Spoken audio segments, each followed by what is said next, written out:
Scott from MyGrowthRings.com here. And Seth from SethMarkwood.com. Together along with you, the three of us, we are Markwood Men's Breakfast Club. Welcome back to Tobacco Advent 2021, day 12. I didn't look at it before I said it. No.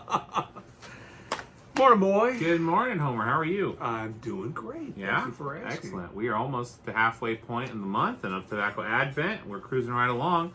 Today, this letter, Scott and Seth, hello. Hope you and your family are doing well. I really like your show. Hope you have a joyful holiday. Enclosed are a few samples of tobacco. Hope that you like them. Have a great day, Todd. So Todd sent us 2 flakes, but they aren't labeled. So we really have no idea what we're getting into here.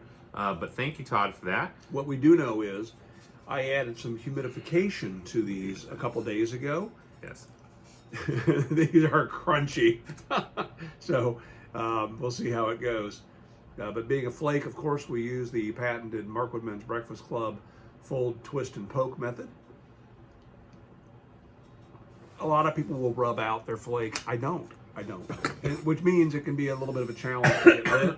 But boy, once it lights, they tend to smoke really well. Especially when they are dry.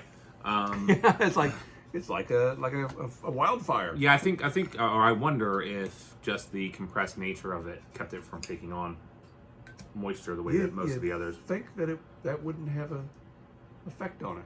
I don't know that I've ever tried to Again, we're talking surface area and. Yeah, I don't know that I've ever tried to rehumidify a flake. Now that I think about it, I've done this a lot with dried tobacco. That's one of the great things about pipe tobacco is if you get pipe tobacco that's dried out, as long as it was kept somewhat airtight, you can take an old pipe tobacco and rehumidify it. If it's a cigar, when you try to rehumidify a dried out cigar, it's going to swell and split and crack.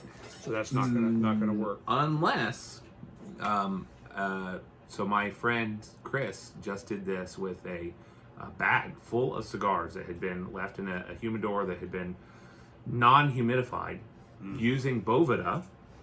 The Bovedas have different humidity levels. So it started low. And they have a guide for using different packets and slowly raising the humidity. Oh. He has been able to successfully recover. He had, I think, 90 cigars that were in there, and he's doing them slowly in batches, but I think so far he's been able to recover 40 of them by putting them in a Ziploc bag with, I think, a 69%, maybe even lower than that, and slowly bringing it back up. That's great. Yeah. That's great. All right. Wow, that's good to know. They also recommend doing the same thing to the humidor itself. They call it curing the humidor. And so he did that as well, making sure that it has enough moisture that when you move the cigars back in, it's not going to immediately pull the moisture out of the cigars. In case you don't know what we're talking about. Yeah. Here's an old one. Like I said, he followed a guide, I think, the Boveda, the company manufacturer. There's an old one. This one's spent. But it is a little permeable paper, and inside of that is whatever's inside of that slowly but surely puts out, accurately, in this case, 69% humidity. You can buy these in different levels of humidity. So they have patented this. Whatever is in there, what makes it unique is it is two-way, a two-directional system, and so it will also bring humidity down if the humidity level for whatever reason. Oh, look at that! It's got the. I think it's silica. No, it's that. Gel. It's that ultra absorbent. Yeah, plastic. the silica gel. Or Not silica, but what is that? The stuff that's in diapers. yeah. Yeah. Okay, so it's Propylene glycol. so it's more of a matter of the paper than it is of this material. Right. And so it comes pre-humidified to a certain level. They also have sizing guides on how many cigars or what size of vessel you should use that in. And so I think he ended up using 2 or 3 of one size for his bag, and then just slowly ramped it up. The process, I want to say, only took him a month to completely bring new life. And I have smoked a couple of these cigars, and you would have no idea. Their website, no cracking. Their website is tryboveda.com. It's Boveda. Boveda. Yeah. You can also get them on Amazon. It's going to be the cheapest, but most of the brick and mortars in your area are carrying them now. Hey, we'll link to them in the video description. You want to support the channel? Normally, I'd say visit aristocob.com, but as I mentioned before, we kind of have it on a hiatus right now. But by all means, click on a link that you find in the video description. We link to some stuff. I think we'll probably link to our coffee mugs there, and appreciate your support. Okay, so here's a question for the day. What friend of yours have you known the longest, and how did you two meet? So when you answer this question, give us a sense of how long it's been, maybe what age you were, or number of years. I'm going to put a slight caveat on this, Okay. twist on this. I will say active friendship. Yeah. You know, there are a lot of people with Facebook now you've reconnected with. Maybe they were friends that you had in grade school, but then you've reconnected, and so they're friends, but you would never call them in the course of the year, you know, or send them a direct message over the course of a year. I don't think it counts. An active friendship. Well, this one's easy for me. My best friend when I was 12 years old was a guy that I met in church, and I think maybe we were the only 12-year-old boys in the class, and so that was the initial connection. But we became friends. Quite different than each other. I was an Air Force brat. He grew up in East Dayton, and you know, I don't know that he did move a few times, but always within about the same block, right? And we were from completely different socioeconomic backgrounds. He would tell you he grew up pretty poor, and I remember, yes, he did. And his front yard you could almost cut with a pair of scissors. It was this little patch that was about 4 feet wide and maybe 20 feet deep, 4 feet deep, 20 feet wide. And I don't know, when we were maybe about 14, 15 years old, he did something to harm our friendship, and that was he started dating my sister and ultimately married my sister. So my brother-in-law, David, still my friends, though he did tax the relationship. That's my oldest friendship. We now work at the same company together, but oddly enough, we don't see a ton of each other at work, but we do some things occasionally. I've been shooting videos for my other YouTube channel in their basement since we moved into the apartment. So now I'm taxing the relationship. When in that friendship did you develop a friendship with Tim? Okay, yeah. So his big brother Tim, Tim and his wife are my wife's and my best friends. I mean, we've taken vacations together. We've raised our kids together back when we were all in Ohio together. I would say I've known Tim as long, but Tim is a couple years older. He dated another one of my sisters, and so didn't marry her. So right. You know, that's but kind of drastically different. By the way, he dated both of those older sisters. He dated Lisa first, and then Jerry. But I had become friends with Tim's ultimate wife, and she's even older than Tim. But we connected and became friends back when I was in, let's say, junior high school. And so by the time that my wife and I were married when I was 18, we found out that Tim and Kim lived right around the corner from us. And so we started having them over and playing the Atari, combining groceries and things to come up with food. And that, when you're young, married, and stupid and poor, you do that with friends. Hey, you got a can of something that we can mix in with this something that we have? So I would say that was around 1981, 1982 that we really started connecting with Tim and Kim.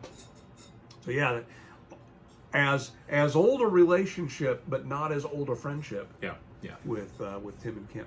Yeah. Hey, it's funny you say that.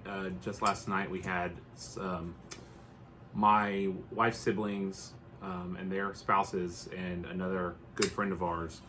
All of us at one point, and before any of them had spouses, Allison and I were married, and so we were the old married couple 13 years ago. And would have them come over to our apartment, and we would have geek nights, and we would have sushi, and we would just make food on a teacher's salary. I was in undergrad school, and so I was doing a lot of schooling and would occasionally substitute teach. But we were on a single first year teacher's salary. Oh, man. And last night we had a sushi night. The same people now with the 3, 4, 5, 6, 7 kids from those different relationships, and now the spouses are added. Came over because this is something we have just done for the last 13 years. We'll have meals together and hang out, have game nights, and we had sushi last night, and we were talking about how different sushi night is now. When 13 years ago we would have sushi night and it would be a can of tuna, a can of Spam, and pulled artificial crab. And we were talking about this last night. The pulled crab, the crab chunks. Crab with a K.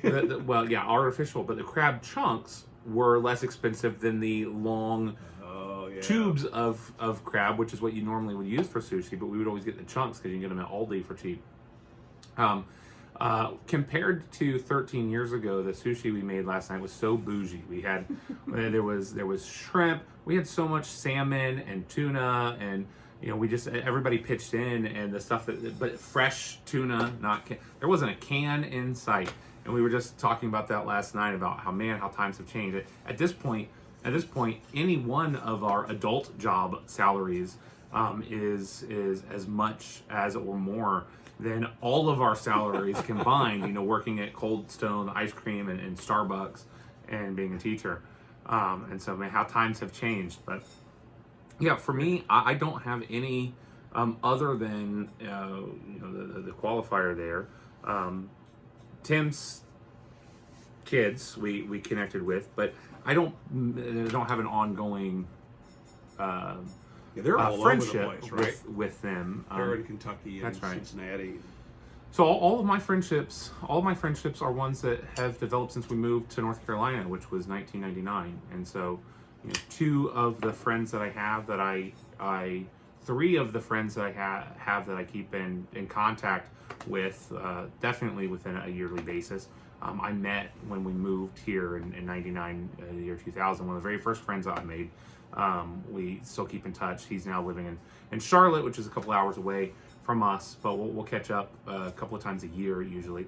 My wife is one of those friends. I see her sometimes, and unless the 2 of you are wet, in which case you don't want no touching, her to touch you at all. And we've got I've got some friends, a friend who has married and is also living in town, and so we get together for cigars and to hang out. And so 99 is going to be my oldest friendships, and have made many friends since then that I keep in contact with, many as working as a camp counselor who live all over the world.